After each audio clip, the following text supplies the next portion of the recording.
tey jii nii le ministre de l'économie on ne l'entend pas on ne le voit pas. Or man j'ai toujours dit et wax naa ko waxaat ko on va y revenir sur le dialogue nee naa leen man le dialogue économique laa bëgg.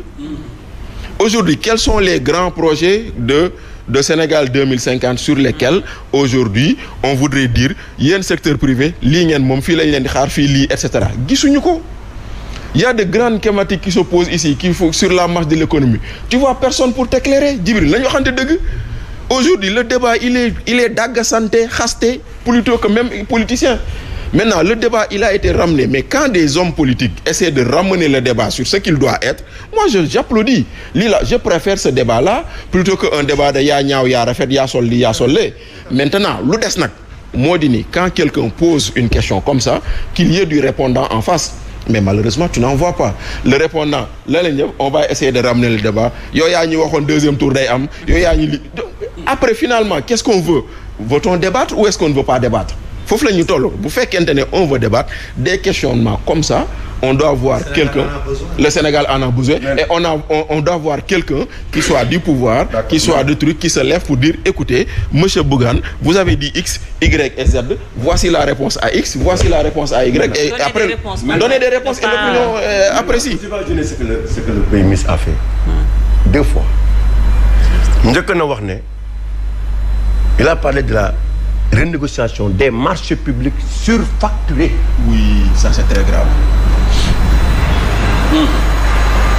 mais ñii nañ bàyyi ñi ñuy topp mooy yow ñii xamuñu ni ñuy def waaye. non nañ bàyyi ni ñuy def xamut alors non il termine ma am na benn 66 milliards. bu ñu jëlee sur le marché de l'UEMOA. oui c'est le 30 mooy bu le 30 bi. waaw le dernier. Ouais. Mais vous pensez que 66 milliards. Il n'y a pas de Sénégalais ñu ko mën a lever. Bien sûr. Omar Faye a dit ça la dernière fois. En septembre 2024 il a cautionné ñaar. mais nga Tahirou Sarr mën na ko indi. benn boobu déglu ma fi en septembre 2024. waaw Tahirou Sarr a prêté à l'État du Sénégal 70 milliards. waaw c'est ça 70 milliards ba pare nga jël ko denc ko. Voilà. yóbbu ci kaso. yóbbu ci kaso ba ñaata lañ doon cautionné fi ñaata milliards. nga bàyyi loolu yëpp. tu préfères l'enfermer. nga nekk ci ay Maliens ak ay Ivoiriens et cetera mais ces gens-là ce sont des amateurs. Non mais c'est-à-dire. man maa fekkee. suñu secteur privé national toog. président Macky Sall toog ne leen. aujourd'hui l'histoire nous a montré que les individualités disparaissent. les ensembles continuent encore à résister.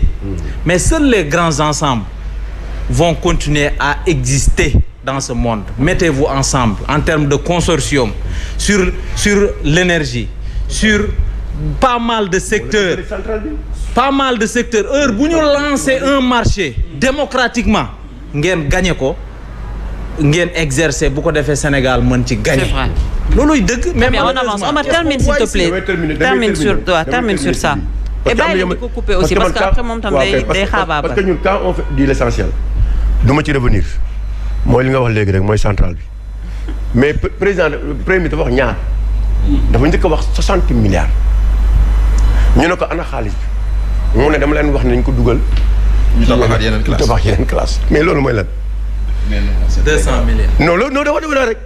non la c'est-à-dire xoolal ma loolu quoi c'est-à-dire que ba pare nga koy wax sénégalais bi taxaw na la mu ne la da ko surfacturé mais nee naa ko mu jël xaalis bi dugal ko feneen ba pare yow nga digg gëm ñëw sénégalais bi toog këram naan noo dina baax. non nee na mais c'est extraordinaire beneen bi xam nga lan la muy wax ba mu demee Burkina lan la wax 150 milliards de surfacturation alors que toi Mansour Faye surfacturation nga ko tëjee. 3 milliards. yow Mansour Faye yow yaa ko wax de amul surfacturation parce que ñëpp xam nañ ne 2 milliards 700 et quelques millions yi l'essentiel ñett ñi. cautionné nañ ko. yow mu leer na ne li ngay tuumaal kii amul mais yow da nga ko tuumaal ci surfacturation yow wax nga ñu fi 60 milliards wax nga ñu fi 150 milliards nga ne ay surfacturation la nga ne ana xaalis bi gisuñu nga ne nañ ko dugal feneen mais nen ne ñun mais non franchement. non mais d'accord mais il y a même pas de surfacturation. mais c'est-à-dire contradiction bi laa bëgg indi. quand tu fais un appel d'offre. ça ne peut pas avoir de surfacturation. yow nga jàpp ni tëj ko. ci anam yow ñoom xam nañ ni lii règlement de compte la. règlement de compte la. Vous avez parfaitement raison. Il y a eu beaucoup de dérives. Ouais. Mais le cas de Mansour, moi je suis quand même expert en passation marché. j'ai discuté avec un ami ma ne ko comment ça c'est des débats c'est intéressant ñuy poser ces débats. man de j'ai posé ces débats ñu ne ma Mansour damaa fay pour ma waxal ko may leen. comment se fait-il que sur un marché public lancé par appel d'offres on nous parle de surfacturation. tout à fait. man lii laa leen wax. déjà mais loolu. déjà waaw ñu ne la appel d'offre. on s'écoute ñu ne la Djibril ñu ne la appel d'offre la appel d'offre mooy nit ki dafa def publicité pour dire damaa bëgg a jënd lii damaa bëgg a jënd lii ñu publier ko dans un journal ñëpp di gis. mu am 30 personnes entreprises qui ont soumissionné ku nekk joxe sa prix ku nekk jël sa prix ñëw ñu fermer ko ñu ubbi ouverture en public am ñu indi teg commission des marchés am commission d'évaluation des offres DCMP validé ñu tànn les 4 offres les plus basses ñu ne surfacturation am na ma ne leen yéen comment se fait que loolu mu mën a nekk mais tu poses cette question ñu ne non yow da ngay faral Mansour Faye mais maa tey Bachir il faut ajouter que à l'époque mënoon naa def entente directe. D'accord. Parce que moment bi moo ko laajoon. Entente directe il ne l'a pas fait. Il a fait bénéficier à l'État 12 milliards à la fin de l'opération. Très bien. Je connais pas Mansour Faye. Je l'ai jamais vu, je l'ai jamais salué. Oui. Je dis juste une chose. Moi, en matière de marché public, je disais à un ami, expert en informatique, comment on peut, à travers un appel d'offres qui est la procédure par laquelle le marché est attribué à l'entreprise qualifiée d'abord, qui remet l'offre conforme techniquement, la moins disante, suite à un appel à la concurrence et sans négociation. Quand il n'y a pas de négociation, comment on peut faire une surfacturation? Encore que lui, il avait la possibilité, parce qu'il y avait un décret dérogatoire que le président avait pris, et à sa juste valeur, on était dans une situation d'urgence impérieuse. Et dans ce cas d'espèce, la DCMP, le gars me dit non il peut modifier mën na critère de qualification yi mën na ko corser ba viser entreprise yi mu bëgg ma ne ko mais DCMP dafa am un contrôle a priori bu muy def soo defee sa dossier d'appel dafa pare da nga koy yónnee DCMP da koy contrôler daf koy rejeter bu baaxul su dee tu vises des gens daf koy rejeter parce que ça c'est interdit donc lépp DCMP validé na ko lancé nañu marché bi attribué nañ ko ñu ne surfacturation la c'est-à-dire que même bu amoon entente je le dis man les dérives là je les ai condamnées mon frère j'ai dit il y a eu beaucoup de dérives on n'était pas au courant de toutes ces questions là ànduñu ci d'accorduñu ci mais le cas de Mansour j'ai l'impression que parce que même su defoon entente directe jàpp naa ne mënuñu ko jàppee surfacturation xam nga pourquoi parce que décret bi permettre na ko mu def entente directe deuxièmement référentiel bi ñu jël 2013 à 2019 ça c'est pas logique quand tu es en 2019 jël le référentiel 2020 amoon na des prix. C'est le chiffre le plus proche qu'on doit prendre. C'est une logique économique. C'est trop loin. Mais grand. Donc vraiment sur cette base je ne comprends pas ça je le dis honnêtement et je dis que nañu def reddition des comptes nañ ko def képp ku jël xaalisu askan bi nañ la teg ci yoon mais il faut pas qu'on essaye d'en faire des règlements de compte dafay yàq day yàq esprit bi quoi vraiment ça je suis non mais grand Bachir rapidement s'il te plaît waay xam nga man en réalité man dans ce débat dans cette laisse-moi quand même s'il te plaît ah mais attends je te donne la parole ku wax nga dag ko jël wax ah Bachir nous sommes à la veille de la Tabaski xam nga la veille de la Tabaski les gens sont contents bàyyi ñu kontaan tuuti nag waaw nous sommes à la veille de la Tabaski ñun temps booy bu ñu nee suba la Tabaski dañuy kontaan mais non léegi loolu temps booy la de léegi suba la Tabaski da ngay stressé ba doo mën waaw mais en fait